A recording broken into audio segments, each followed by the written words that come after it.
오늘 우리에게 허락하신 하나님의 말씀은 마태복음 26장 57절에서 68절까지의 말씀입니다. 마태복음 26장 57절에서 68절까지의 말씀. 제가 가진 성경으로는 신약 46면이 됩니다. 다 찾으신 줄 알고 마태복음 26장 57절에서 68절까지의 말씀을 우리 한 목소리로 합독하시도록 하시겠습니다. 예수를 잡은 자들이 그를 끌고 대제사장 가야바에게로 가니 거기 서기관과 장로들이 모여 있더라. 베드로가 멀찍이 예수를 따라 대제사장의 집들에까지 가서 그 결말을 보려고 안에 들어가 하인들과 함께 앉아 있더라.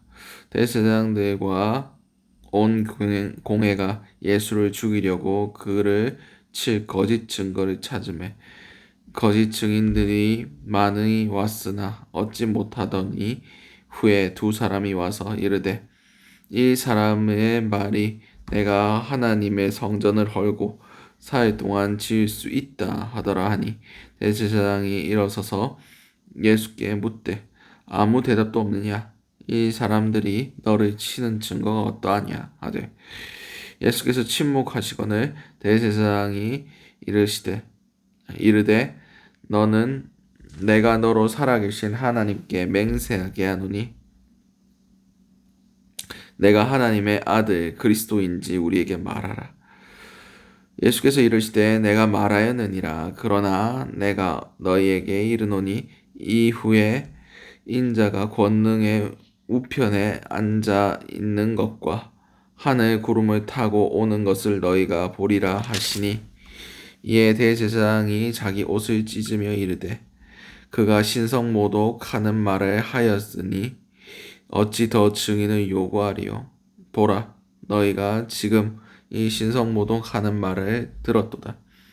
너희 생각에는 어떠하냐? 대답하여 이르되 그는 사형에 해당하느니라 하고 이에 예수의 얼굴에 침을 뱉으며 주먹으로 치고 어떤 사람인 손바닥으로 때리며 이르되 그리스도야 우리에게 선지자 노릇을 하라. 너를 친 자가 누구냐 하더라. 아멘. 오늘 우리에게 허락하신 마태복음 26장 57절에서 68절까지의 말씀을 가지고 오늘 하루를 살아가시를 함께 나누셨으면 좋겠습니다. 우리가 먼저 기도할 기도의 제목은 진실한 삶을 살게 하소서. 보면 57절에서 62절까지의 말씀입니다. 예수를 잡은 자들이 그를 끌고 대제사장 가야바에게로 가니 거기 서기관과 장로들이 모여 있더라. 베드로가 멀찍이 예수를 따라 대제사장의 집들에까지 가서 그 결말을 보려고 안에 들어가 하인들과 함께 앉아 있더라.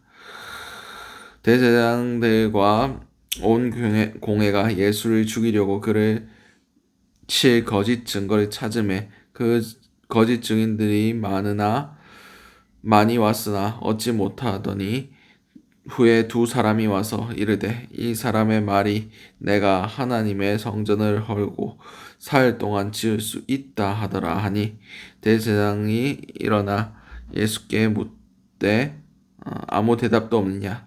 이 사람들이 너를 치는 증거가 어떠냐 하되 아멘. 오늘 본문에서 예수님께서 이제 겟셋마네에서 잡히셔서 대제사장의 집 가야바의 집까지 끌고 감을 당하셨습니다. 거기에 이미 새벽 시간임에도 불구하고 서기관과 장로들이 다 모여 있었습니다. 왜냐하면 유다가 예수를 팔고 예수를 데려오겠다라고 얘기했기 때문입니다. 그래서 예수가 올 줄 알고 이미 다 모여 있었던 겁니다. 그래서 수많은 거짓 증인들이 나와서 예수에 대해서 책잡을 만한 어떤 것들을 얘기하는데도 하나도 거기에 대해서 진실된 게 없고 거짓된 게 없었습니다. 그렇습니다. 우리나라 말 속담에 털어서 먼지 안 나는 사람 없다 라고 하지만 예수님께서는 그 어떤 것도 거짓된 것이 없었고 그 어떤 것도 죄악된 것이 하나도 없었습니다. 우리도 이런 모습을 닮아야 됩니다. 뭐 어떤 사람들은 예수님은 하나님의 아들이니까 그게 가능하지. 우리는 가능 안 하다.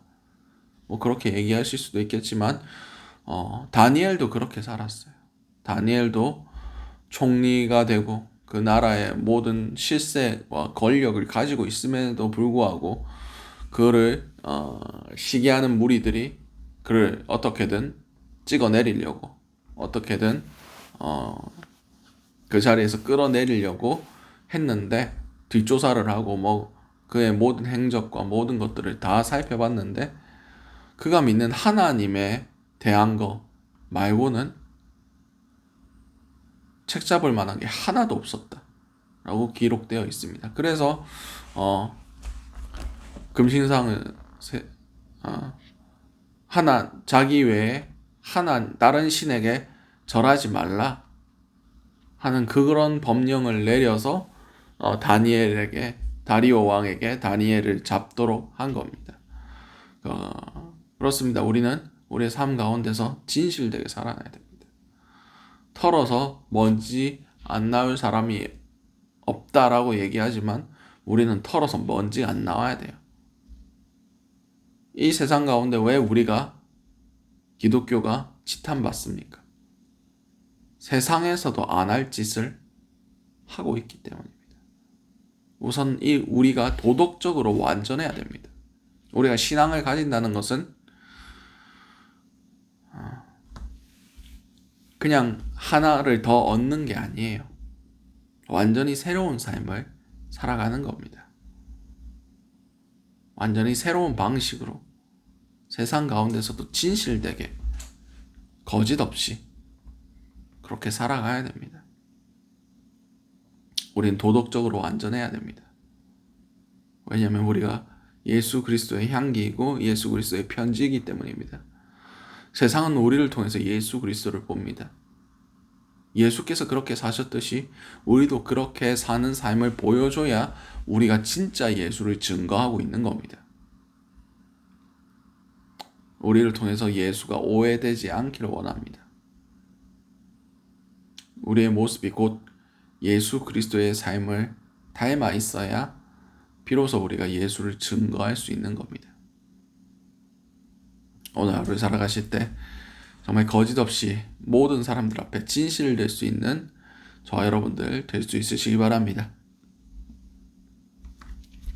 두 번째 기도 제목은 예수를 부인하지 않게 하소서. 본문 63절에서 64절까지의 말씀입니다. 예수께서 침묵하시거늘 대제사장이 이르되 내가 너로 살아계신 하나님께 맹세하게 하노니 내가 하나님의 아들 그리스도인지 우리에게 말하라. 예수께서 이르시되 내가 말하였느니라. 그러나 내가 너희에게 이르노니 이후에 인자가 권능의 우편에 앉아 있는 것과 하늘 구름을 타고 오는 것을 너희가 보리라 하시니. 아멘. 오늘 본문에서 이 말씀을 새벽에 묵상하면서 우리에게도 이런 상황들이 올 수도 있겠다라고 그런 생각을 했습니다. 예수님께서 여기서 부인하시면 그냥 이 재판이 끝났을 수도 있습니다.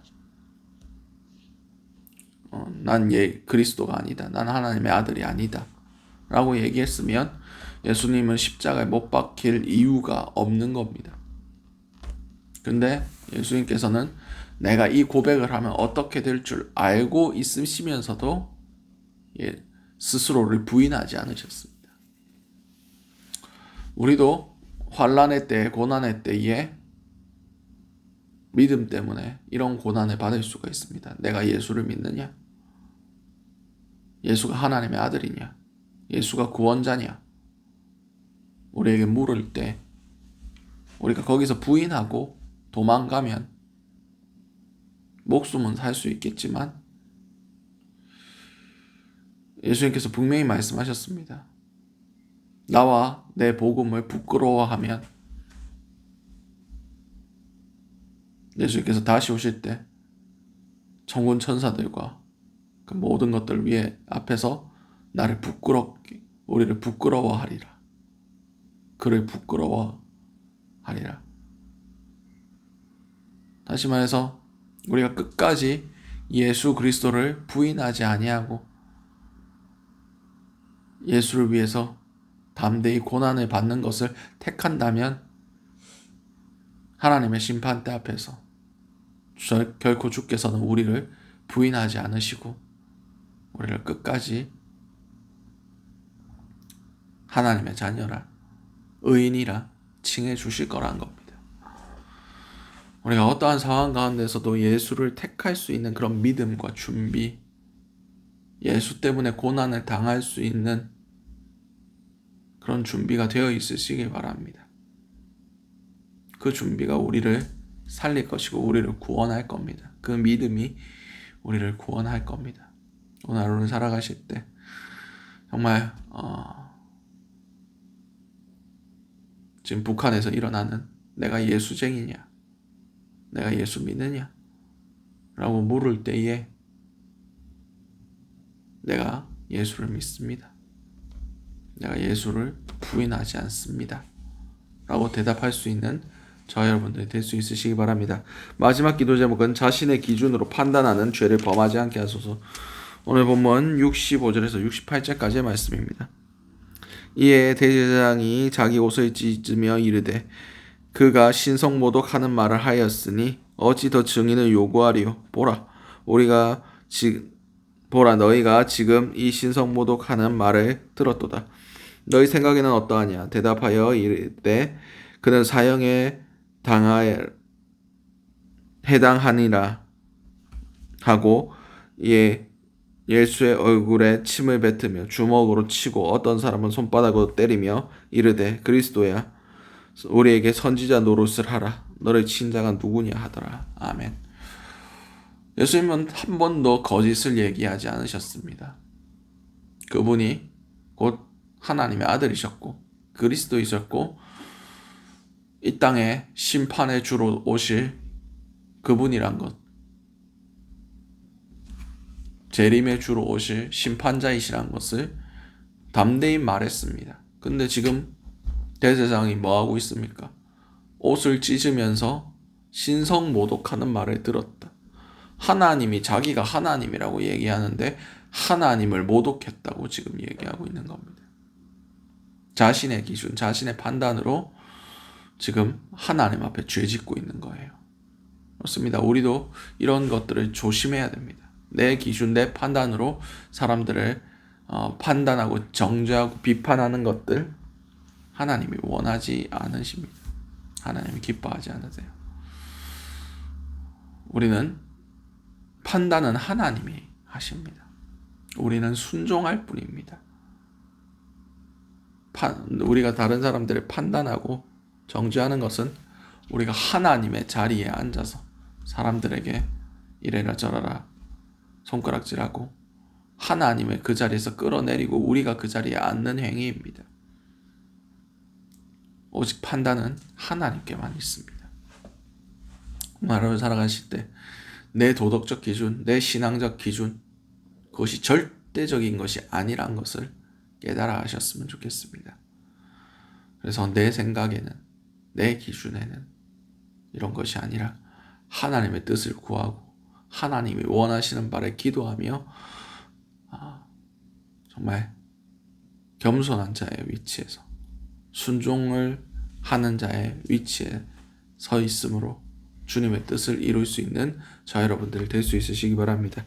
오늘 주셨던 말씀들 놓고 기도하시고 각자의 기도 제목으로 기도하신 후에 자유롭게 돌아가시도록 하시겠습니다. 우리 주여 한 번에 치신 후에 통성으로 기도하시도록 하시겠습니다. 주여, 사랑하는 충성하신 아버지 은혜를 너무나 감사드립니다. 주여, 우리가 신실된 삶을 살 수 있길 원합니다. 아버지, 세상 사람들 앞에서 그리고 무엇보다 하나님 앞에서 부끄럽지 않은 오늘 하루가 될 수 있기를 간절히 소원합니다. 주여, 우리의 모든 생각과 말과 행동 하나하나를 감찰하시는 주님, 우리 가운데 죄악이 틈타지 못하도록 주의 보혈로 지켜보아여 주시고 우리 가운데 교만한 마음이 생기지 아니하도록 겸손한 자리에 항상 머물러 있는 우리의 삶이 될 수 있도록 주님께서 붙들어 주시옵소서. 주님, 우리가 어떠한 상황 가운데서도 예수를 부인하지 않는 그런 자들이 될 수 있길 원합니다. 주께서 우리를 끝까지 인정하실 것을 믿고 의지하며 온전히 주님의 구원 되신다는 것, 온전히 주님의 진리의 복음들을 우리가 잠잠치 않고 선포할 수 있는 그런 자들이 될 수 있길 원합니다. 사도 바울이 쇠사슬에 묶인 사자가 되었다라고 얘기한 것 같이 많은 사람들 앞에 내가 쇠사슬에 묶인 것 외에는 여러분도 그렇게 되기를, 나와 같이 되기를 원한다고 고백했던 것 같이 어떠한 상황 가운데서도 예수를 부인하지 아니하고 예수를 고백하며 예수를 인정하며 그 주의 복음을 부끄러워 여기지 아니하는 그런 자들이 될 수 있길 원합니다.